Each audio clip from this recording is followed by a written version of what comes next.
Bonjour à tous, voici le condensé du mercredi 1er juillet 2020. Ce mercredi, de nombreux changements ont lieu. D'abord, pour les personnes qui restent au chômage partiel, un nouveau dispositif est mis en place, de longue durée. Ensuite, comme je vous le disais hier, l'allocation chômage est revalorisée de 0,4%.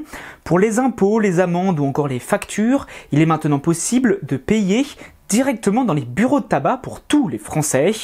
Dans le milieu bancaire, certains frais sont dorénavant plafonnés, comme avec les plans d'épargne action. Et enfin, ce mercredi, les frontières européennes réouvrent pour 15 pays. La mission d'information sur l'impact, la gestion et les conséquences de l'épidémie du Covid-19 continue. Hier, c'était Agnès Buzyn, l'ex-ministre de la Santé, qui a été auditionnée. Et aujourd'hui, c'était au tour de deux ex-ministres de prendre la parole, Marisol Touraine et Roselyne Bachelot. Nous avons vécu le premier trimestre le plus chaud de l'histoire.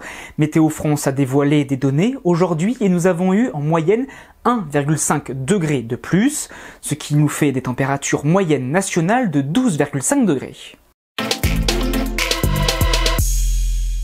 La France suspend sa participation aux opérations de surveillance de l'ONU en Méditerranée, une annonce qui fait suite aux tensions avec la Turquie.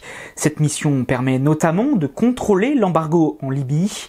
La France reproche entre autres à la Turquie de ne pas respecter leurs engagements. Le Premier ministre israélien Benjamin Netanyahou détaille la mise en œuvre du plan de paix pour le Proche-Orient.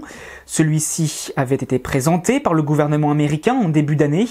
Très contesté, ce projet avance l'annexion par Israël d'une partie de la Cisjordanie. De nombreuses manifestations ont lieu côté palestinien et selon des experts de l'ONU, le plan violerait le droit international. Et la crise actuelle du Covid-19 rend les choses encore plus compliquées. C'est la fin du condensé pour aujourd'hui. N'hésitez pas à réagir, à commenter et à partager sur les réseaux sociaux. On se retrouve maintenant demain pour un nouveau condensé de l'actualité.